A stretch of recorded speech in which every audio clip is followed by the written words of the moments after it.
So it's time to carry on with the Fiat in this very, very cold weather. I've got about 6 layers on, and yeah, need to do some bits on this. First job to do is to make another 2 brackets like this for our struts on the front of here. So yeah, let's make 2 of those, and then we can carry on with fitting up the strut tower just here, the same on that side.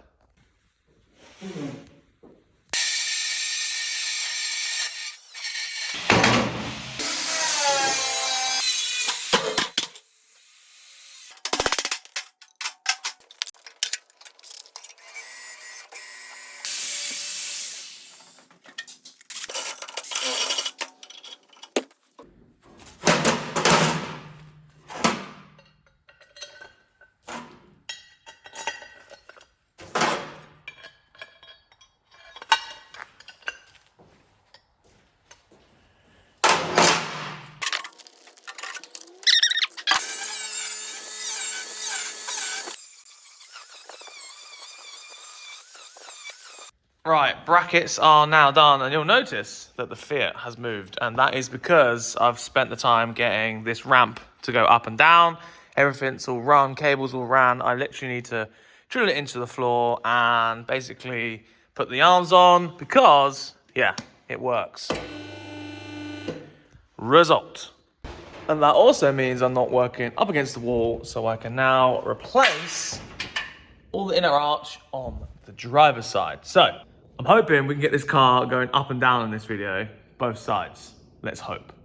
Okay, that is a better angle. So, like I said before, gotta get that reinforcement plate off, and then behind it, there is some rot. So, what we did in the last video, I've got to do that. So, let's do some cutting, drilling, and grinding, and welding, and hammering, and yeah, a lot of stuff. Let's crack on.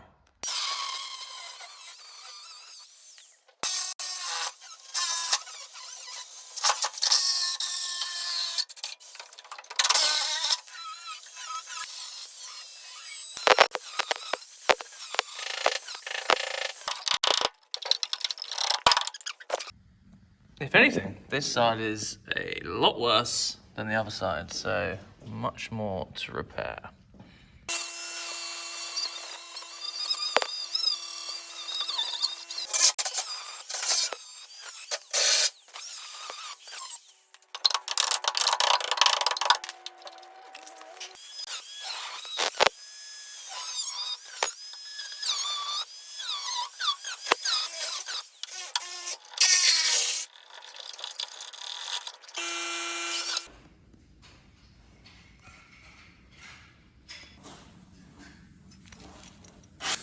Don't forget the rust converter.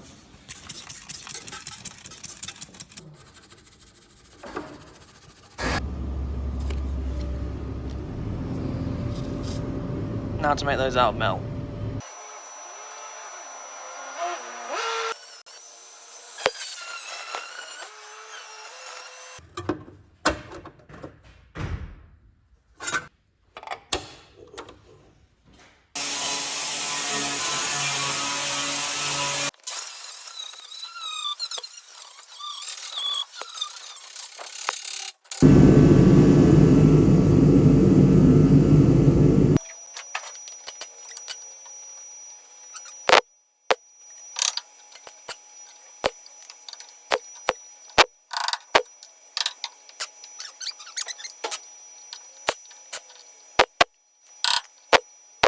Alright, that is tacked up now, and I'm going to spend the next hour or so welding all this up, cleaning all this up, and there's that. So let's join you when it's basically done, because you've already seen this, but it's the process.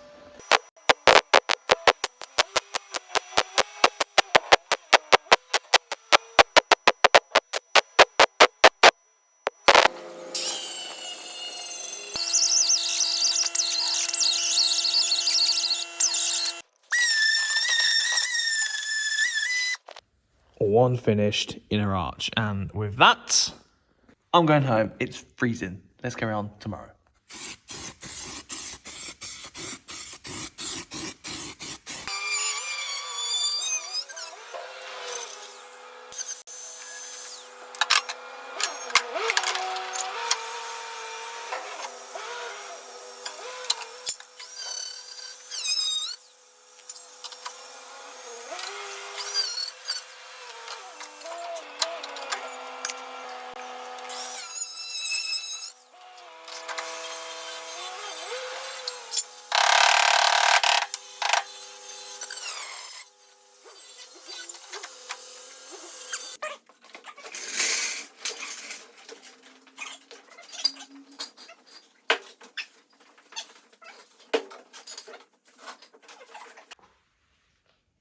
World's strongest man.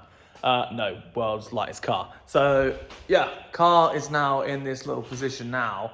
And the reason I've moved it is so I can level the car out. So that's exactly what I have done.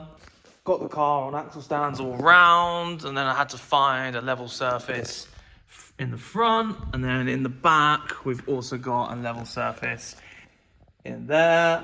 That is the best I can do for trying to level the car out.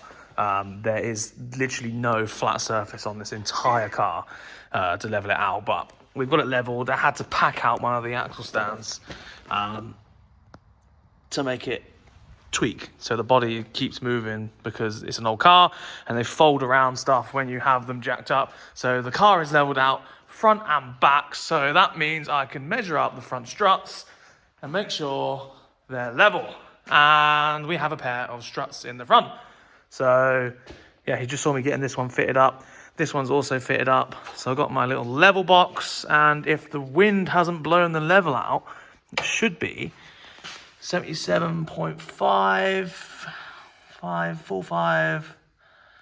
Yeah, and then if we go here, wipe the dust off it, go again, 77.40.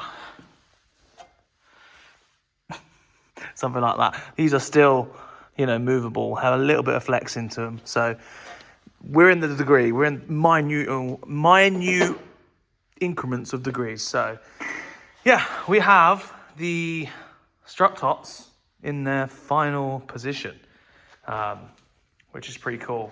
Looks really, really aggressive. But I'm not going to weld them in yet. I thought I was going to weld them in at the start of this video, but there's so much other things I need to do beforehand. I'm going to keep these removable until like the very last second.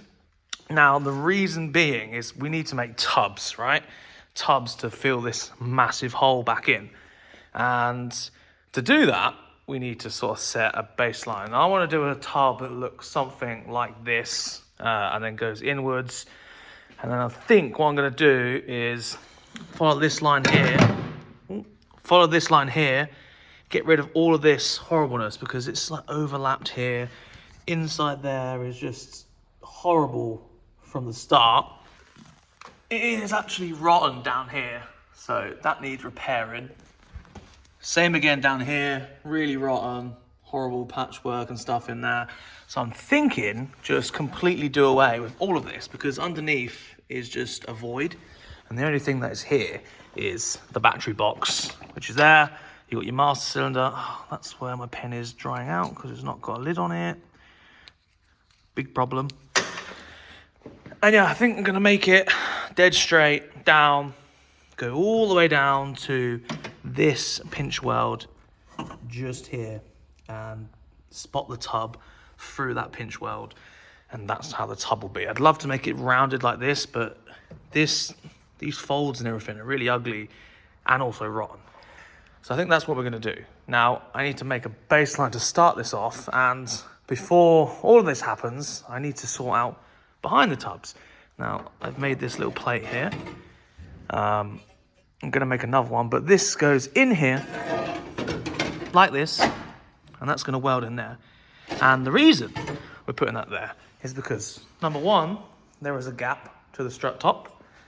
And number two, you see those divots there?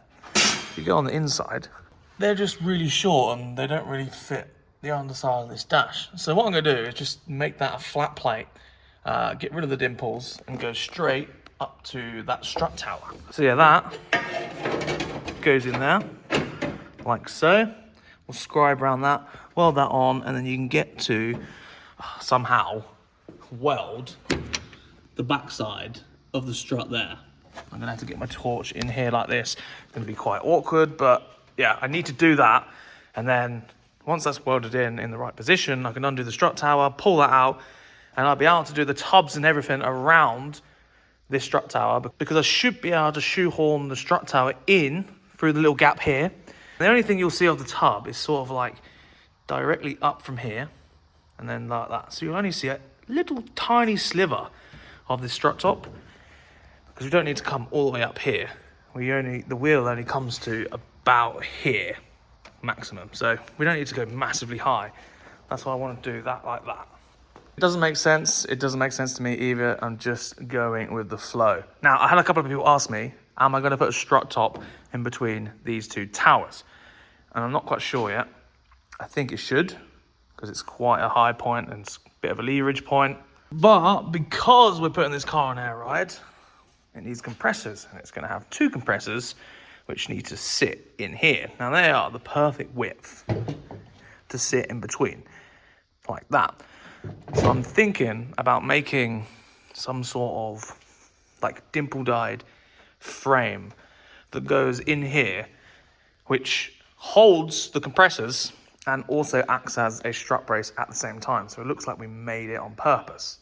And then what that will do is act as a strut brace. It will stop the towers from tweaking in, even though I don't think it will, because this car is very, very light and it won't be under a lot of load.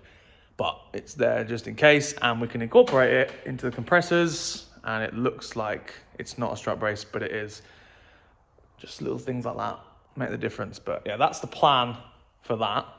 What I'm gonna do in the morning is cut these out, cut another one out, and get to welding those in seamless, making them look really pretty, and then we'll see where we end up.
No gas.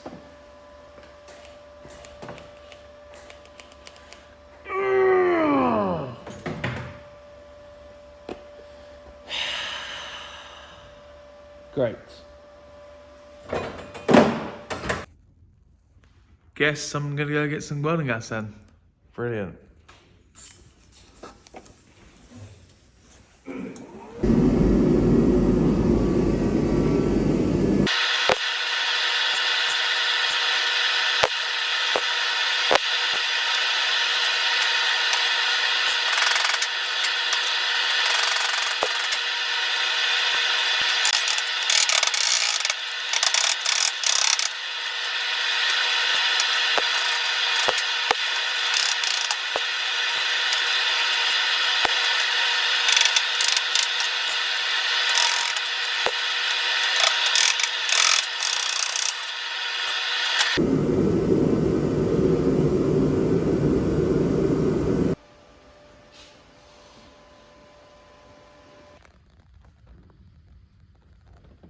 That was not easy.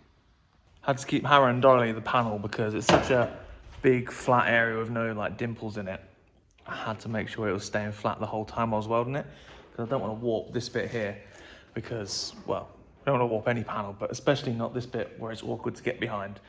But yeah, took a while. I use 1.2 mil steel, so I don't use 0.9, which most people do. I use 1.2 because it's a bit more forgiving and it holds its integrity a bit more, and it's nicer to work with. And yeah, a little bit thicker never hurt anyone. But I'm gonna clean this up in a minute, but first I'm gonna do all this off camera, do exactly the same. So we're at this stage on that side, and we'll clean it up and have two matching pairs of panels. Nice.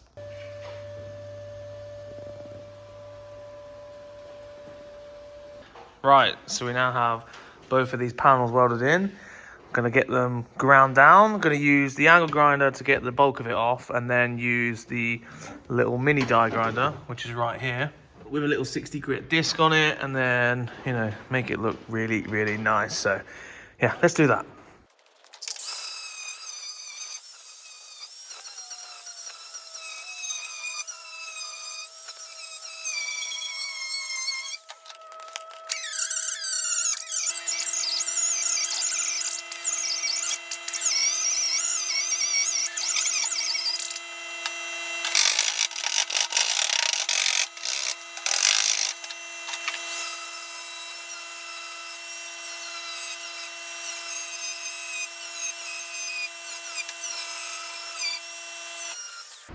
All right, and that is 2 little structures, panels, whatever you want to call it, basically welded into the car. It was not a terrible job, but it wasn't an easy job. This panel is so weak, you know, it's very, very weak, and you've got all of this movement to think about when you're actually, you know, welding it in. So you don't want to warp the panels, you have to go slowly and stuff like that.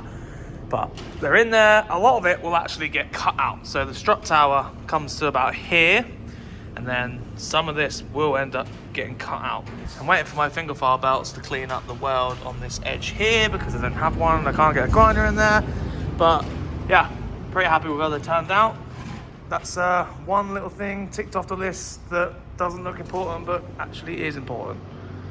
And then from the inside, good penetration. Be able to smooth that out nicely. Same again on that side. You actually can't see. Yeah, there you go. Nice penetration on there. So mission accomplished. Got rid of the dimples. That should be smooth, and it should look OEM once it's prepped and painted. There's tractors running around outside, so excuse the noise. But next plan of action for this is to start tubbing in the tubs both sides. Now that's going to be a bit tricky just because of the shape and size and everything like that. Now, it's a very little tub, so we've got to start the tub further down there than I thought. So I'm gonna have to go up with the tub and then over. It's gonna be a weird shape, but that's the next point of action. I think I'm gonna start tubbing it in, make a full tub, and then shoehorn our strut towers through the tub, just so we have a nice continuous radius all the way around, because the strut tower sits there, the tub will go up against it, you'll have that much strut tower sticking out above the tub, and then the tub needs to carry on down here, and this will be kind of like a little void underneath here. So yeah, it's going to be really difficult to piece it together and make it look nice. So yeah, that's going to be quite tricky to do, but that will happen in the next video. The next video being potentially on Friday, because I'm thinking about trying to do 1 video a week now. It's a lot of work to do 2 videos a week, and I feel like I'm just rushing videos and throwing them out for the sake of it. Whereas if I do a longer video once a week, I think it will be better to watch and more entertaining. That's what I'm thinking. To make the videos better, I need to put more time and effort into them, and time is what I don't have. So yeah, I don't know, let me know what you think about that. A longer, better video in exchange for one missing video. Yeah, I don't know. Anyway, I'm rambling on now, but I hope you enjoyed, well, the second stage of the Fiat 126. Hopefully we can get it tubbed up next week, and hopefully it looks really good how I'm planning in my head. It's tricky, but we're getting there. Anyway, thank you very much. Subscribe to the channel. We're on the way to 50k. So yeah, thank you very much. See you later. Goodbye.